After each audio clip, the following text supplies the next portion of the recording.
quick apology before we jump into today's video. Unfortunately, I was a bit of a moron and managed to unplug my mic when we jumped in to start the recording, so you get the joy of listening to my webcam mic today. It's absolutely awful, I apologise in advance, but I still wanted obviously to get you guys out this video, especially as it's the Monaco Grand Prix, so sit back and try not to lose your hearing. Hello everyone and welcome back to a brand new video, and welcome to round 7 of the F1 2006 Championship Edition Career Mode. Yes, we're back this weekend here for the Monaco Grand Prix. Of course, if you missed out on the video that went live yesterday, I would highly recommend going back and checking it out. But yeah, we head to the Principality this weekend, and I'll be honest, I'm incredibly nervous for this weekend's racing now. Michael Schumacher, 15 points clear now at the top of the table. I'm sure he'll be looking to try and get another win this weekend on these famous streets there. But Giancarlo Fisichella still running in P2 there, beating out some big names behind him. Constructors-wise, though, it's not looking good for us so far. Still one of just 2 teams not to have a point on the board. But could Monaco be the track we get a miracle at? I have had some comments from people wondering why I've got a steering wheel and I'm using a PS3 controller. It doesn't work on the PS3. So yes, I do appreciate the irony that I've got all this and I'm stuck on this here at Monaco. Let's do it. Right, well here we are then. First lap ever of the Monaco Grand Prix circuit on F106. That pit lane exit is, well, I mean, we're going to get a penalty there, aren't we, in the race? I don't see much way we can get around there, but yeah, let's see then just how scary the Monaco Grand Prix circuit is inside this game. Some of you have been saying that the AI actually around here aren't as difficult, so we'll wait and see if that rings true. Clearly don't have to avoid the bump as you make your way down the hill, but yeah, imagine being here back in the day. I mean, it's obviously, especially with the V10s, but even now with the V8s going around the Monaco Grand Prix circuit. Let's just listen to what the car sounds like in the tunnel.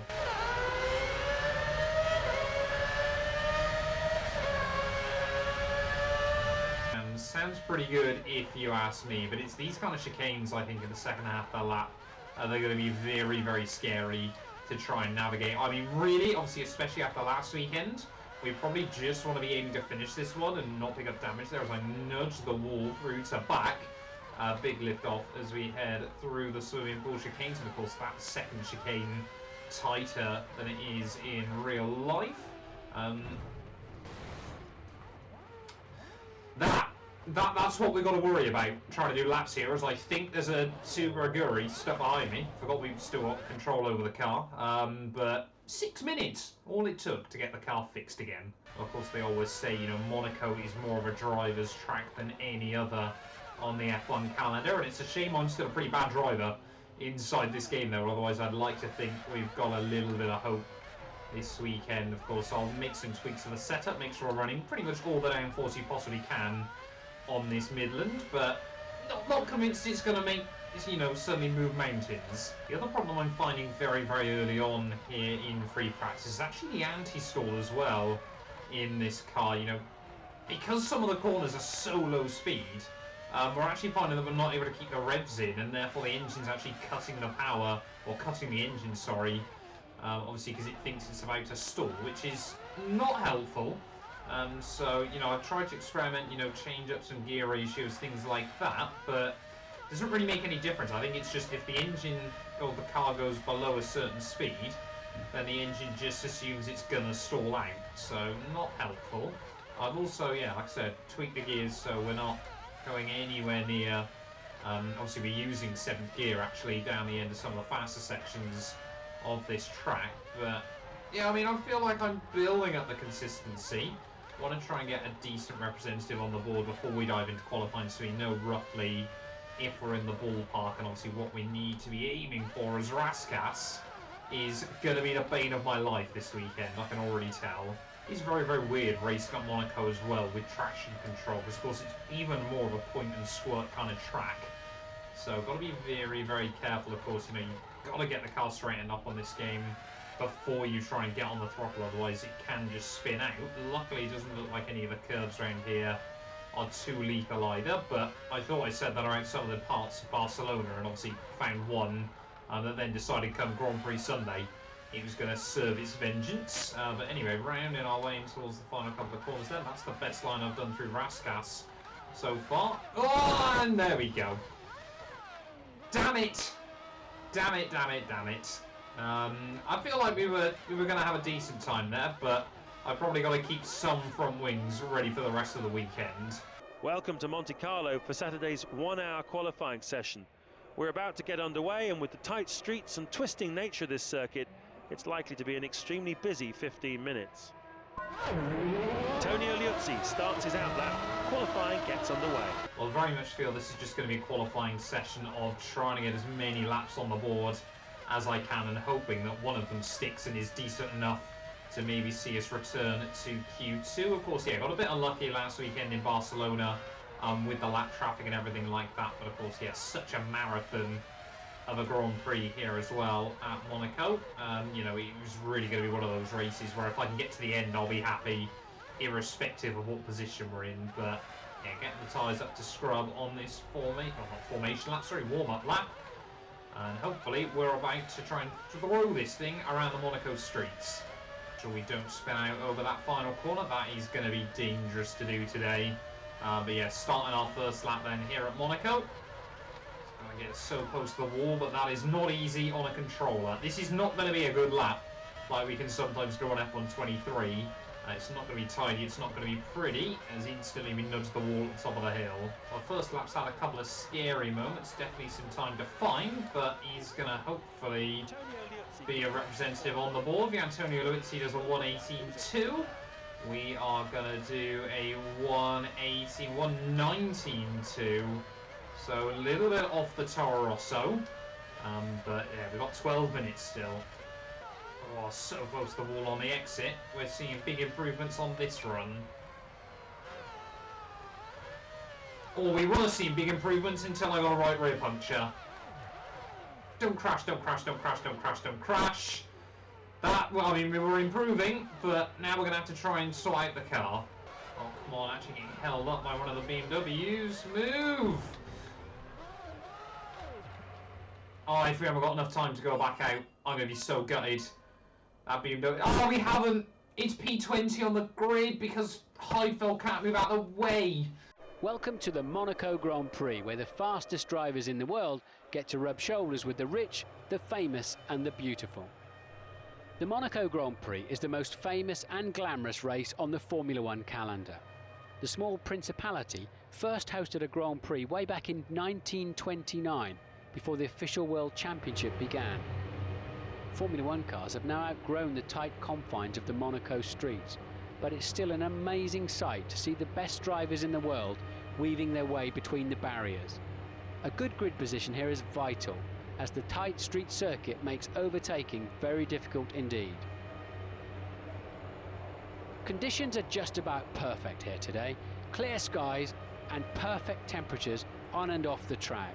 The forecast is also good, and we expect it to stay like this for the whole race. On pole it's Jenson Button.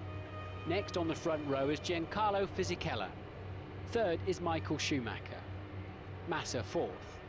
Montoya takes fifth. Kimi Raikkonen is next to him in sixth. Fernando Alonso is seventh. Jarno Trulli occupies eighth on the grid.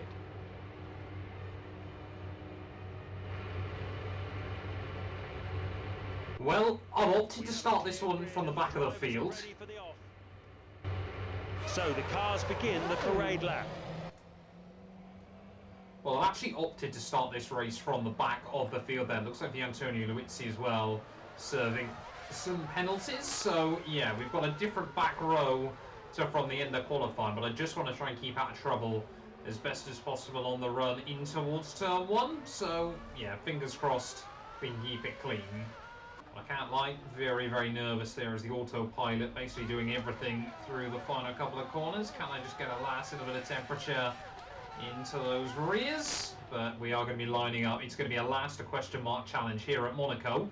Not sure why we're angled at the wall. Seconds to go before we're racing. You can really feel the tension.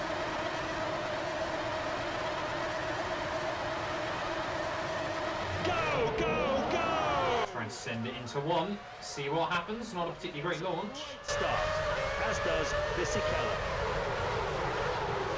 Oh, great. A lot of concertina up there through the first corner, and nowhere we could go. It's one of the, I think it might have been one of the Hondas actually. No, it must have been a Super Aguri. Just stopped on the racing line. Got a little bit of front wing damage, but hopefully it's going to be manageable. Your tyres are reading green on the condition indicator. You should have optimum grip levels now. About to move down the inside of the Toro Rosso. We'll actually find a big avenue though down at the hairpin. Okay. So gaining a few places there, now right behind my teammate Christian Albers here, but BMW clearly struggling with one of their cars. I think, yeah, Jacques Villeneuve down in P19 then at the start of this Grand Prix, so I'm sure it wasn't in their playbook today to be a back marker, but it is what it is. You know, potentially some more places for us to gain come the end of the afternoon, but yeah, that front wing damage is not going to help us out, going to cost us a bit of time on the pit stops, but yeah, it doesn't feel like it's affected the car's balance all too much. It's just trying to make sure that we make sure the AI aren't running too slowly anywhere, but whoa, and that's exactly what I mean. Christian Albers very, very slow into the Rascas. Yeah, I just got to be super careful through that final corner. I have no confidence in it after qualifying. You can see already down into the low 120s. But we need to find a way around Albers, because I can already see losing a little bit of time to Christian Klein in front. Button though, still leading the way at the front of the field. Can we go around the outside of my teammate? Oh, we thought about it. We really did think about it there, but not able to make anything happen. Might be able to try and go for a send down at the hairpin. Not with that kind of unsteer on the entry though. Oh, come on, we're just weaving around. Come on, get him out of the way, team. Do a multi-21 or something like that. Ugh, Christian Albers there, way slower through the chicane than I was ever anticipating. Come on, mate, you've got to move if you haven't got the pace to keep up. Come on, down the inside, down the inside, down the inside. There we go, scary move, got the heart rate up. But finally, we've been unleashed from Christian Albers behind us. Up to P16 we go. Christian Klein though, a long way up the road, so we're now in a Christian sandwich.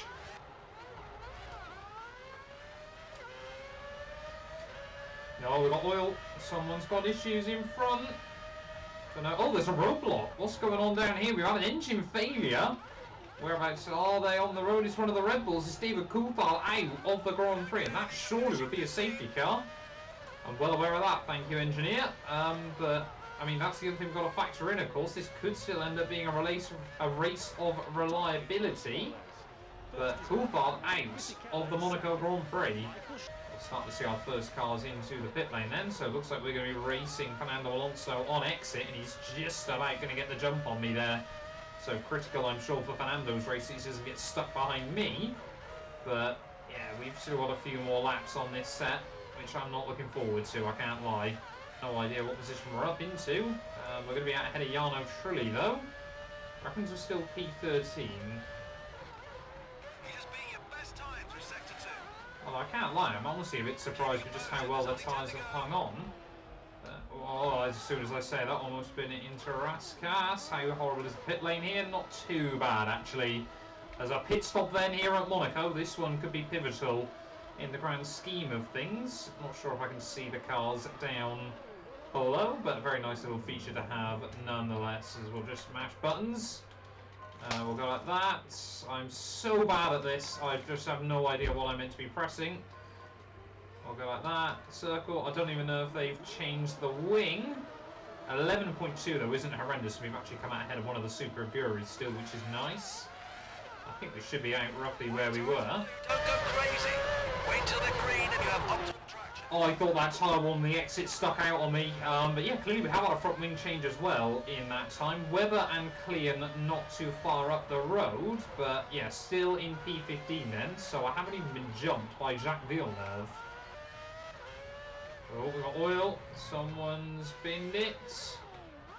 Oh, I got a penalty as well. A 6-second slowdown penalty for that. Who's gone though? That's what I want to know. I think it was. Oh, it's a Super Aguri behind us. So we don't even get a freebie from it.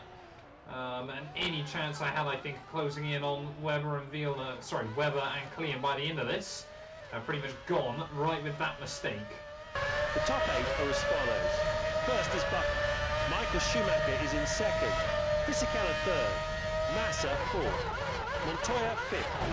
Raikkonen sixth. No! Alonso seventh. Oh! I can't believe that.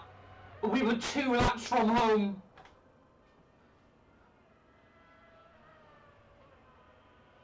Two laps from home. Oh, that's heartbreaking. I honestly thought we were going to finish there and finish well. Another historic race concludes here at Monaco. It's always a very special occasion, and this year has been no exception. Drama at its highest. Street racing at its most challenging. It's an incredible place, and it's always a pleasure to be here on Grand Prix weekend. 2 weeks from now, and much earlier than in recent years, we'll do it all again at the home of the British Grand Prix, Silverstone. Silverstone could almost be considered the home GP of no less than 6 teams. McLaren, Renault, Williams, Honda, Red Bull and Midland F1 are all based in the UK, and you can be assured of a very special weekend of racing. We'll see you there in June. Thanks for joining us, take care and goodbye. And now I hope you can understand why I made sure this video went out there. A really, really gut-wrenching result from the Monaco Grand Prix circuit. You know, I kind of wanted my live reaction featured in that, just truly for how heartbreaking it is there. But having a look towards the Drivers' Championship then, Michael Schumacher now with a 17-point lead ahead of Giancarlo Fisichella. Felipe Massa still in P3 there with Montoya, Button and Barrichello now covered by just a single point there. Kimi Raikkonen waiting in the wings. Mark Webber as well up into P14, and you know, it does make you wonder, had we caught up to him, had those other drivers had issues, could we have scored a point here today? They're still sat in P20 of the championship ahead of Christian Albers, but I can't imagine Midland are all too happy with me either there. Ferrari now 21 clear of Renault, Honda now ahead of Mercedes as well in the Constructors' Championship. But yeah, massive apologies once again, obviously, like I said, for the microphone issues. But yeah, we'll be back very, very soon, ready for our home Grand Prix at Silverstone. A massive thank you to all of my YouTube members and my Patreon supporters for their continued donations to help my work. These things go much further than I think a lot of you ever realise, and allow me to continue making content full-time here on YouTube. So if you want to support me from as little as £1 a month and be featured on all of these end clips, either click the join button next to the subscribe or head over to my Patreon. There's a link down in the description.